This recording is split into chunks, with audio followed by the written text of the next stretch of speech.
सरस्वती महाभागे विद्ये कमललोचने विद्यारूपे विशालाक्षी विद्यां देहि नमोस्तुते।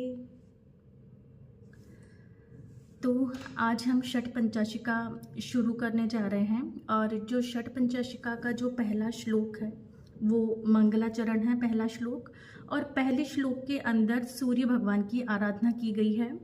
इसके जो रचयिता है वो वराहमिहिर के पुत्र दैवज्ञ पृथुयशा है। तो जैसे कि उन्होंने सूर्य की उपासना की है तो इससे हमें इस चीज़ का अच्छे से पता चलता है कि उन्होंने सूर्य की कितनी महत्ता बताई है।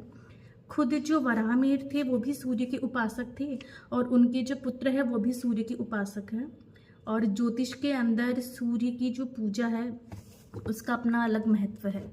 देखो, जो वराह शब्द है वो भी कहीं ना कहीं सूर्य का ही एक पर्यायवाची शब्द है। और जो पृथु वर्ड है उसका अर्थ भी होता है कि जिसके अंदर बहुत अधिक प्रकाश हो। तो इस तरीके से उन्होंने अपने नाम में भी एक सूर्य की इम्पोर्टेंस बताई है।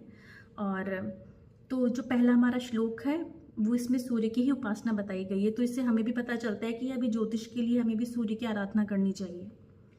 जो षड पंचाशिका है, षड पंचाशिका, इसके अंदर टोटल 56 इसमें श्लोक है। षट यानी 6, पंचाशिका मतलब 50।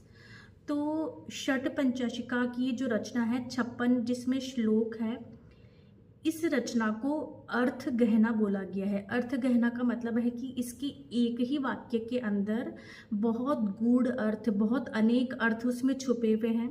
श्लोक केवल 4 लाइन का होगा लेकिन इसका जो वर्णन होगा, जो विस्तृत रूप से इस पे काफ़ी कुछ बताया गया होगा, तो वो हम सब देखेंगे। तो हम इसके दूसरे श्लोक पर आते हैं। दूसरा श्लोक है इसके अंदर की केंद्र स्थानों से विचारणीय विषय। तो जब भी हम कोई प्रश्न पूछते हैं, जब भी हम कोई प्रश्न लग्न बनाते हैं, तब जो केंद्र स्थान होते हैं लग्न भाव, चतुर्थ, सप्तम और दशम, तो केंद्र भावों से किन विषयों का हमें विचार करना चाहिए। इस श्लोक की पहली लाइन है च्युतिर्विलग्ना हिबुकाच्य वृद्धि। मतलब लग्न भाव से हमें किसी भी चीज़ की च्युति देखी जाती है। इसका अर्थ हुआ किसी चीज़ का हटना। अभी हम केवल लग्न भाव की बात कर रहे हैं। तो लग्न भाव से क्या देखा जाएगा? किसी चीज़ का हटना, एक स्थान से दूसरे स्थान पर हटना, परिवर्तन। वो चाहे स्थान परिवर्तन हो, आवास परिवर्तन हो, या फिर वो हो सकता है कि किसी चीज़ का पतन हो, किसी चीज़ की उन्नति हो। तो ये सब हम लग्न भाव से देखेंगे। इसके अंदर और भी चीज़ें आती है। अपयश आ गया, इसके अलावा तबादला हो गया, ट्रांसफ़र हो गया, किसी की उन्नति हो रही है, किसी की अवनति हो रही है। इन सब का विचार हम लग्न भाव से करेंगे। अब आता है हमारा चतुर्थ, हिबुकाच्य वृद्धि। चतुर्थ को हिबुक ये शब्द बोला गया है। फल दीपिका में भी दे रखा है कि हम जो हमारे भाव है उनको हम अन्य किन के नामों से जानते हैं। तब जो हिबुक वर्ड है उसका अर्थ होता है चतुर्थ भाव। तो हिबुक भाव मतलब चतुर्थ भाव से हम वृद्धि देखेंगे। और वृद्धि कैसी? सभी प्रकार की वृद्धि, चाहे वो धन वृद्धि हो, सुख वृद्धि हो, अर्थ वृद्धि हो, संपत्ति की वृद्धि हो, किसी भी प्रकार की आत्म वृद्धि हो, ये सारी की सारी वृद्धियाँ हम चतुर्थ भाव से देखेंगे। इसमें हमारा सुख भाव आ जाता है। तो जब कोई यात्री बहुत दिनों से विदेश में है, अब वो घर लौटना चाह रहा है, तो वो जो गृह प्रवेश का जो समय होगा, कब वो लौट के आएगा, वो भी हम चतुर्थ स्थान से देखते हैं। इसके अलावा ये हमारी माता का भाव है, देशभक्ति का भाव है, इसके अलावा सरकार से हमें जो भी लाभ प्राप्त हो रहा है उसका भाव है, या कोई गड़ा हुआ धन है उसका भाव। तो ये सारे के सारे जो विषय हैं वो हम चतुर्थ भाव से देखेंगे। इसके अलावा दवाइयाँ, जो औषधियाँ होती है, दवाइयाँ होती है, वो भी हम चतुर्थ भाव से देखेंगे। अब आते हैं हम सप्तम भाव पे। इसका जो सेकंड लाइन है वो है मध्यात प्रवासो। मध्यात यानी दशम भाव और प्रवास यानी यात्रा। अभी हम सप्तम भाव की बात करते हैं, वो है अस्तयान निवृत्ति। अस्त यानी जो सूर्योदय का भाव और सूर्यास्त का भाव। तो जो सूर्यास्त का भाव होता है वो सप्तम भाव माना जाता है। तो सप्तम भाव का एक दूसरा नाम अस्त भाव भी होता है। तो उस अस्त भाव से हम, सप्तम भाव से हम निवृत्ति देखेंगे। निवृत्ति का अर्थ होता है लौटना या वापस आना, या फिर किसी चीज़ से छुटकारा मिलना। तो निवृत्ति का अर्थ हम इस अर्थ में लेंगे। अब वो निवृत्तियाँ सभी प्रकार की होगी। रोग निवृत्ति हो सकती है, यात्रा निवृत्ति हो सकती है, शत्रु निवृत्ति हो सकती है, या फिर कोई चीज़ जो हमारी खो गई हो वो हमको वापस से मिलनी हो, वो निवृत्ति हो सकती है। इसके अलावा जो सप्तम स्थान होता है वो मेनली व्यापार का होता है ना। तो हम यहाँ से व्यापार भी देखेंगे। इसके अलावा हम कामेच्छा की भावना देखेंगे। और इसके अलावा हम जो चोरी के माल का जो लेन देन होता है वो भी हम सप्तम स्थान से देखेंगे। इसके अलावा जो मुकदमे चलते हैं वो भी हम सप्तम भाव से देखेंगे। इस प्रकार सप्तम भाव से हम निवृत्ति का विचार करेंगे और जो बाकी विषय मैंने बताया वो भी हम इसमें इंक्लूड करके देखेंगे। अब आता है दशम स्थान। तो हमने पढ़ा था मध्यात् प्रवासो, मतलब जब मध्यात मतलब दशम भाव, और प्रवासो मतलब जो हम विदेश में रह रहे हैं, जो हमारे विदेश में हमारा निवास स्थान बन चुका है, तो वो जो विदेश में रहना है वो हम दशम भाव से देखेंगे। और विदेश में रहते हुए जो हमें सुख दुख की प्राप्ति हो रही है, जो हमें वहाँ पे लाभ और नुकसान हो रहा है, वो हम सब पूरा प्रॉपर दशम भाव से देखेंगे कि हम जो प्रदेश में हम ठहरे हुए हैं तो हमारा किस प्रकार से हमारा जा रहा है। तो इस प्रकार से हमारा लग्न, चतुर्थ, सप्तम और दशम, ये चारों भाव हमारे कंप्लीट हो गए। अब इसी श्लोक के अंदर एक छोटा सा श्लोक भी दे रखा है कि ये तो वो बातें हो गई जो कि हम केंद्र भाव से विचार करेंगे। अब दूसरी बात इसमें ये आती है कि जो हमारा प्रश्न लग्न बनेगा उसके अंदर 3 तरीके की राशियां होंगी, स्थिर राशि, चर राशि, द्विस्वभाव राशि। इसी प्रकार और भी बहुत सारे ग्रह बैठ करके लग्न को प्रभावित कर रहे होंगे, अनेक भावों को प्रभावित कर रहे होंगे, तो उसको हम किस तरीके से देखेंगे वो हम अब जानेंगे। तो सबसे पहले हम लग्न भाव की ही बात करते हैं। अगर लग्न भाव में चर राशि हो, ठीक है, लग्न भाव में चर राशि होगी तो हमें जो हमने पढ़ा था परिवर्तन, तो वो हम परिवर्तन निश्चित रूप से होगा, तबादला निश्चित रूप से होगा, आवास परिवर्तन भी निश्चित रूप से होगा। तो इस प्रकार से जो परिवर्तन होगा लाइफ में वो हम चर राशि से देखेंगे। यदि चर राशि बली हुई, अब कोई राशि बली कैसे होती है, जब उस राशि का, उस भाव का स्वामी अपने भाव को देख ले या फिर वो शुभ ग्रहों द्वारा दृष्ट हो, तो इस प्रकार से वो चर राशि बली हो जाएगी। तो जब चर राशि बली हो जाएगी इसका मतलब है कि परिवर्तन जरूर होगा, क्योंकि जो चर राशि का गुण है, चर राशि का गुण क्या है, वो परिवर्तन है, तो वो बिल्कुल प्रामाणिकता उसको मिल जाएगी कि भैया परिवर्तन तो होगा ही होगा। ठीक है, ये कि यदि प्रश्न लग्न के अंदर स्थिर राशि होती है, अगर बली स्थिर राशि होती है तो जिस स्थान पर हम हैं उसी स्थान पर हमारी उन्नति होगी और हमें वहाँ से लाभ प्राप्त होगा, स्थान प्राप्ति का हमें लाभ प्राप्त होगा।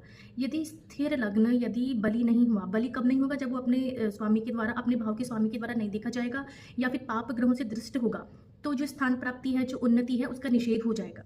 ठीक है, अब यदि प्रश्न लग्न में द्विस्वभाव राशि हुई तो इसका जो पूर्वार्ध है, मतलब द्विस्वभाव राशि का जो 0 डिग्री से लेकर 15 डिग्री के बीच में अगर ये हुई तो ये चर राशि की तरफ फल देगी, और अगर इसका उत्तरार्ध 15 डिग्री से लेकर 30 डिग्री के बीच में अगर है इसकी डिग्री तो ये स्थिर राशि की तरफ फल देगी। तो इस तरीके से हम स्थिर, चर और द्विस्वभाव राशियों का हम विचार करेंगे। और कोई भी राशि बली कब होगी, निर्बली कब होगी, ये हमें समझ में आई गया। जब वो अपने स्वामी के द्वारा देखी जाएगी तो वो बली हो जाएगी, शुभ ग्रहों के द्वारा दृष्ट होगी तो वो भाव बली हो जाएगा। इस प्रकार से हम बल और निर्बल का हम आकलन करेंगे। अब हम बात करते हैं दशम भाव की। दशम भाव यदि बली हुआ, शुभ ग्रहों के द्वारा दृष्ट हुआ, अपने भाव के स्वामी के द्वारा देखा गया, ठीक है, तो वो किस प्रकार से, जब इसमें स्थिर, द्विस्वभाव और चर राशियाँ होंगी तो ये किस प्रकार से फल देगा। अब यहाँ पर यदि चर राशि हुई, चर राशि यहाँ पर बली तरीके से बैठी है, तो जो व्यक्ति है वो विदेश में अच्छा निवास कर रहा होगा, वो बड़ा सुखपूर्वक वहाँ पे रह रहा होगा और वहाँ उसे कोई परेशानी नहीं हो रही होगी। तो इस प्रकार से यदि जो चर राशि बली है तो व्यक्ति को विदेश से बहुत फायदा हो रहा होगा। अब यदि यही चर राशि निर्बली हो जाएगी, अब यदि यहाँ पर चर जो राशि है वो निर्बली होकर के बैठी रहती है तो विदेश में रहना लाभकर नहीं होता। अब हम बात करते हैं स्थिर राशि की। यदि दशम भाव में स्थिर राशि है, बली स्थिर राशि बैठी है तो यात्रा होती ही नहीं है। और अगर यहाँ पर जो स्थिर राशि है वो निर्बली होकर के बैठ जाए तो इसका मतलब है कि जो व्यक्ति है वो सोचता रहेगा कि यार अगर मैं यात्रा कर लेता तो ज़्यादा बढ़िया रहता, मेरे को थोड़ा सा लाभ मिलता, लेकिन वो केवल सोचता ही रह जाता है, वो यात्रा कर नहीं पाता है।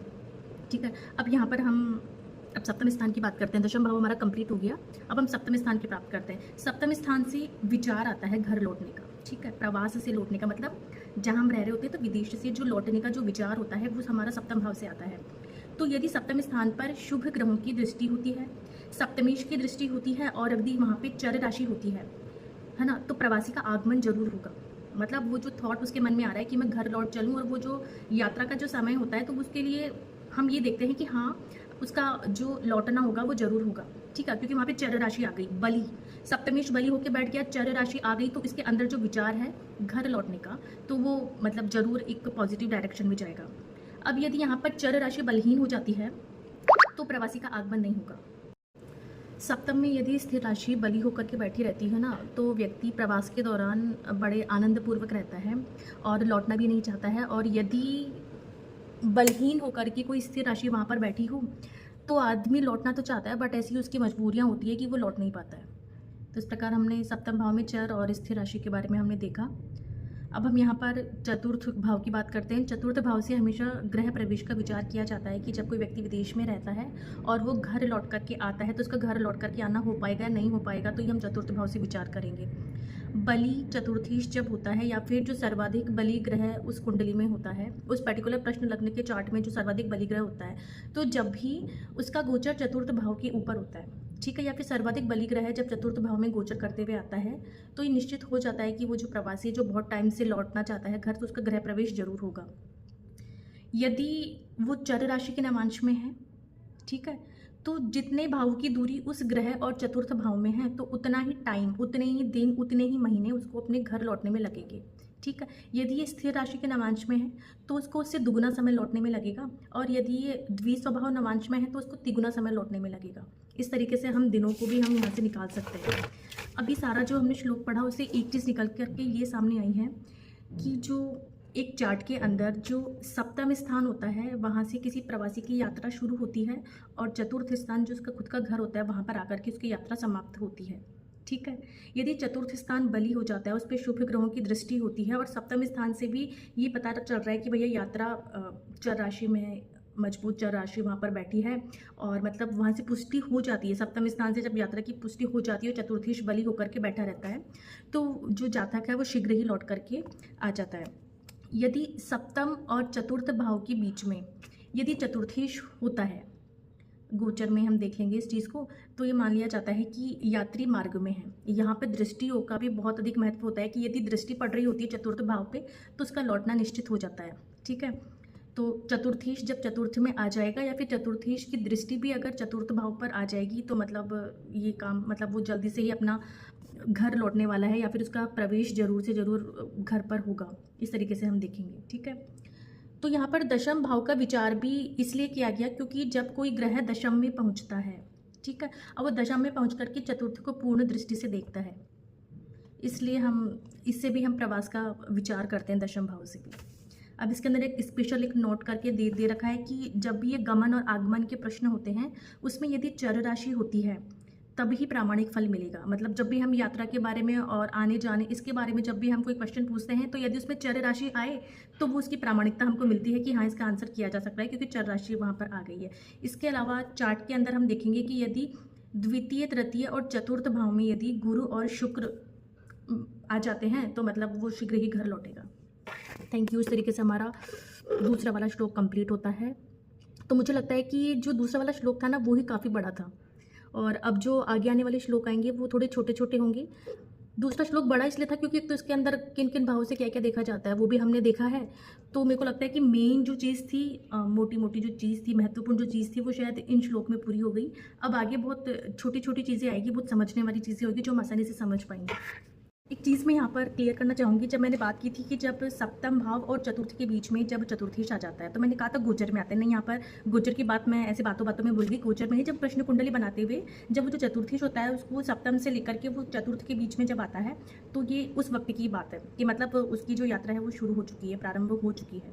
तो ये चीज़ दिखाई देता है कि वो यात्रा के मध्य तक वो पहुंच चुका है, वो घर पहुंचने वाला है। वो गोचर की बात नहीं थी, वो बस मेनली यही बात थी कि कुंडली प्रश्न लग्न के अंदर जब चतुर्थीश सप्तम और चतुर्थ के बीच में आ जाए, और अगर सप्तमेश वक्री हो जाए तो इसका मतलब है कि यात्री ने लौटना शुरू कर दिया।